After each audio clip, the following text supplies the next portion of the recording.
আমার স্নেহের ছাত্র ও ছাত্রীরা, আজ আমি তোমাদের ছোটদের পথের পাঁচালী উপন্যাসের একাদশ পরিচ্ছেদ পাঠ করে শোনাব। চ্যানেলে নতুন হয়ে থাকলে অবশ্যই তোমরা চ্যানেলটিকে সাবস্ক্রাইব করে নিও, যাতে প্রতিটা ভিডিওর নোটিফিকেশন তোমার কাছে পৌঁছায়। শোনো, মনোযোগ সহকারে শোনো।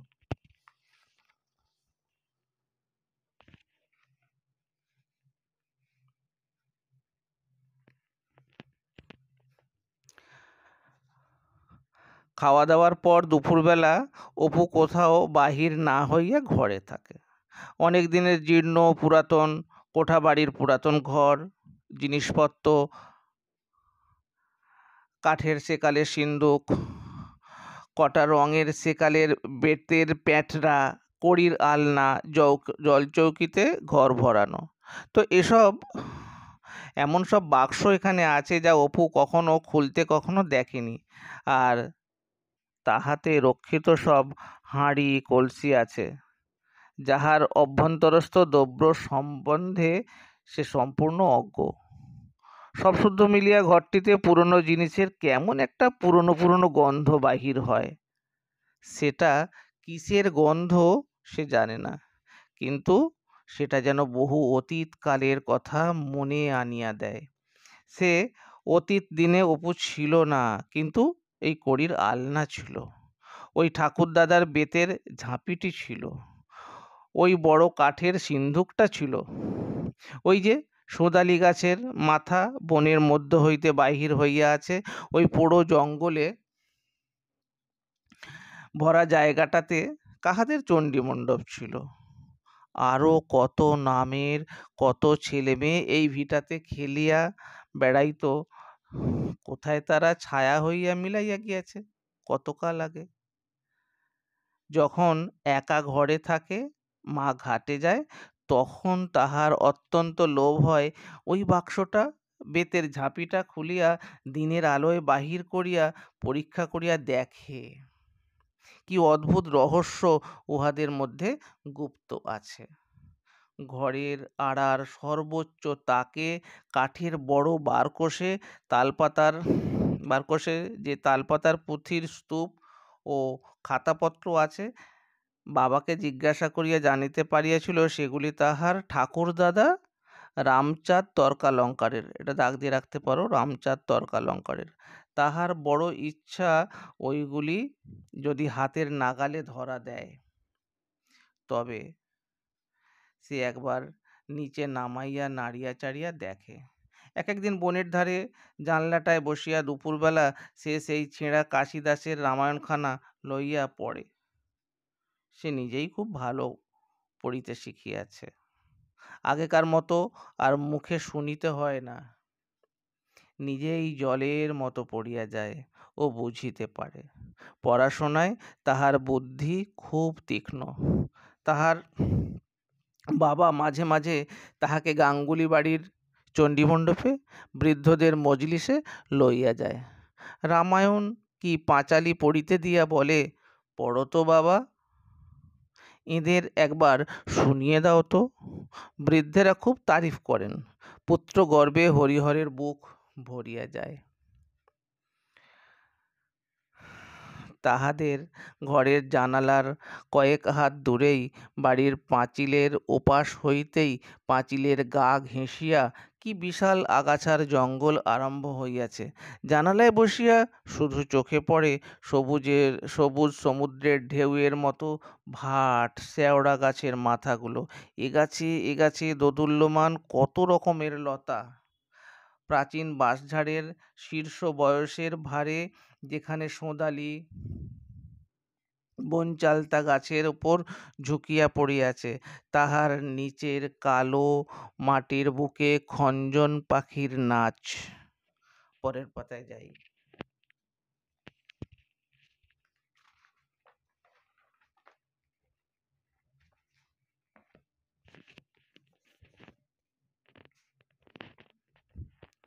তাহাদের বাড়ির ধার হইতে এ বন জঙ্গল একদিকে সেই কুঠির মাঠ, অপরদিকে নদীর ধার পর্যন্ত একটানা চলিয়াছে।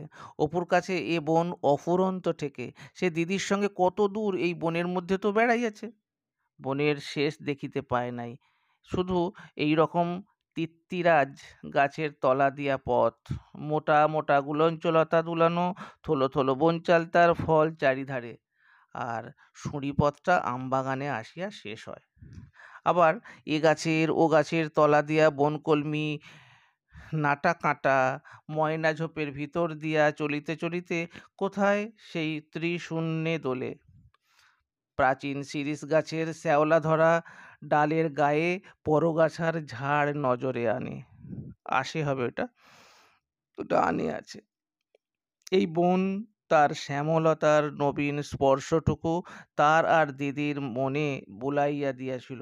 জন্মিয়া অবধি এই বন তাহাদের সুপরিচিত। প্রতি পলের প্রতি মুহূর্তের নীরব আনন্দে তাহাদের পিপাসু হৃদয় কত বিচিত্র, কত অপূর্ব রসে ভরিয়া তোলে। এই বনের মধ্যে কোথায় একটি মজা পুকুর আছে, তারই পাড়ে যে ভাঙা মন্দিরটা আছে আজকাল, যেমন পঞ্চানন্দ ঠাকুর গ্রামের দেবতা, কোনো সময় ওই মন্দিরের বিশালাক্ষী দেবী সেই রকম ছিলেন। তিনি ছিলেন গ্রামের মজুমদার বংশের প্রতিষ্ঠিত দেবতা। এই জায়গাটা একটু ভালো করে মনে রাখবে, এখান থেকে প্রশ্ন আসার জায়গায় উত্তর লিখতে কাজে লাগবে। এই সময়ে কি বিষয়ে সফল মনস্কাম হইয়া তাহারা দেবীর মন্দিরে নরবলি দেন, তাহাতে রুষ্ট হইয়া দেবী স্বপ্নে জানাইয়া যান যে তিনি মন্দির পরিত্যাগ করিয়া চলিয়া গেলেন, আর কখনো ফিরিবেন না। অনেক কালের কথা, বিশালাক্ষী পূজা হইতে দেখিয়াছে এরূপ কোনো লোক আর জীবিত নাই। মন্দির ভাঙিয়া চুরিয়া মন্দিরের সম্মুখের পুকুর মজিয়া ডোবায় পরিণত, চারিধার বনে ছাইয়া ফেলিয়াছে। আর মজুমদার বংশে বাতি দিতে আর কেউ নাই, কেবল সেও অনেক দিন আগে। গ্রামের স্বরূপ চক্রবর্তী ভিন গাঁ হইতে নিমন্ত্রণ খাইয়া ফিরিতেছিলেন।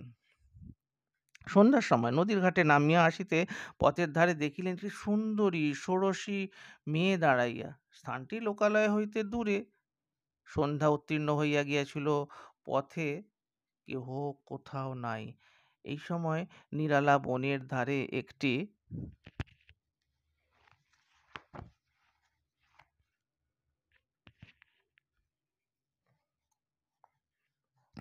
অল্প বয়সী সুন্দরী মেয়েকে দেখিয়া স্বরূপ চক্রবর্তী দস্তুর মতো বিস্মিত হইলেন। কিন্তু তিনি কোনো কথা কহিবার পূর্বেই মেয়েটি ঈষৎ গর্বমিশ্রিত অথচ মিষ্ট সুরে বলিল, আমি এ গ্রামের বিশালাক্ষী দেবী।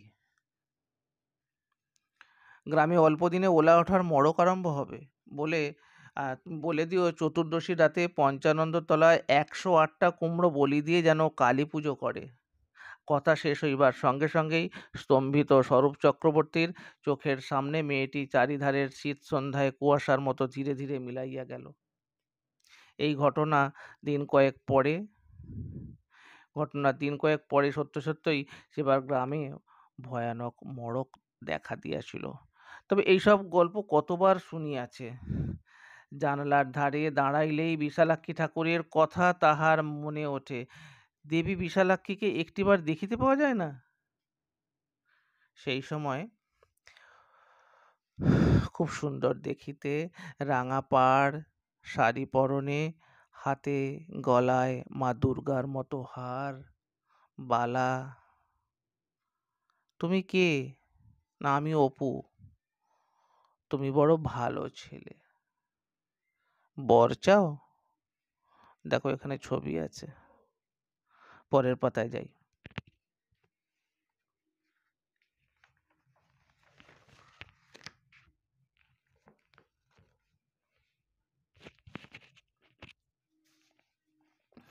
সে বিছানায় গিয়া শোয়, আর একবার ঝিরঝিরে হাওয়ায় কত কি লতাপাতার তিক্ত মধুর গন্ধ ভাসিয়া আসে। ঠিক দুপুরবেলা অনেক দূরের কোনো বড় গাছের মাথার ওপর হইতে গাংচিল টানিয়া টানিয়া ডাকে, যেন এই ছোট্ট গ্রামখানির অতীত ও বর্তমান সমস্ত ছোটখাটো দুঃখ শান্তি দ্বন্দ্বের ঊর্ধ্বে।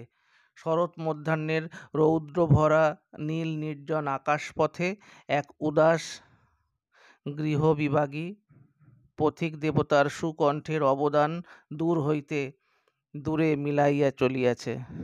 কখন সে ঘুমাইয়া পড়ে বলিতে পারে না, তবে ঘুমাইয়া উঠিয়া দেখে বেলা একেবারে নাই। জানালার বাহিরে সারা বনটায় ছায়া পড়িয়া আসিয়াছে। বাঁশঝাড়ের আগায় রাঙা রোদ। প্রতিদিন এই সময়ে ঠিক এই ছায়াভরা বৈকালটিতে নির্জন বনের মধ্যে চাহিয়া তাহার অতি অদ্ভুত কথা সব মনে হয়। অপূর্ব খুশিতে মন ভরিয়া ওঠে। মনে হয় এরকম লতা পাতার মধুর গন্ধভরা দিনগুলি ইহার কবে আগে একবার যেন আসিয়াছিল। সেসব দিনের অনুভূত আনন্দের অস্পষ্ট স্মৃতি আসিয়া এই দিনগুলিকে ভবিষ্যতের কোনো অনির্দিষ্ট আনন্দের আশায় ভরিয়া তোলে। মনে হয় যেন একটা কিছু ঘটিবে, এই দিনগুলি বুঝি আর বৃথা যাইবে না। একটা বড় কোনো আনন্দ ইহাদের শেষে অপেক্ষা করিয়া আছে যেন। অপূর্ব অদ্ভুত বৈকালটা। নিবিড় ছায়াভরা গাছপালার ধারে খেলাঘর, গুলঞ্চলতার তার টাঙানো খেজুর ডালের ঝাপ, বনের দিক হইতে ঠান্ডা ঠান্ডা গন্ধ বাহির হয়। রাঙা রোদটুকু জ্যাঠামশাইদের পোড়ো ভিটায় বাতাবি লেবুর গাছের মাথায় চিকচিক করে। চকচকে বাদামি রঙের ডানাওয়ালা তেড়ো পাখি বনকলমি ঝোপে উড়িয়া আসিয়া বসে। তাজা মাটির গন্ধ, ছেলে মানুষের জগৎ ভরপুর আনন্দে উছলিয়া ওঠে। কাহাকে সে কি করিয়া বুঝাইবে সে কি আনন্দ। আজকের পর্ব এই পর্যন্তই। ভিডিওটা শেষ পর্যন্ত দেখার জন্য অবশ্য তোমাদের ধন্যবাদ জানাই। ভালো লাগলে অবশ্যই কমেন্ট করে জানিও, বন্ধুদের মাঝে শেয়ার করে দিও।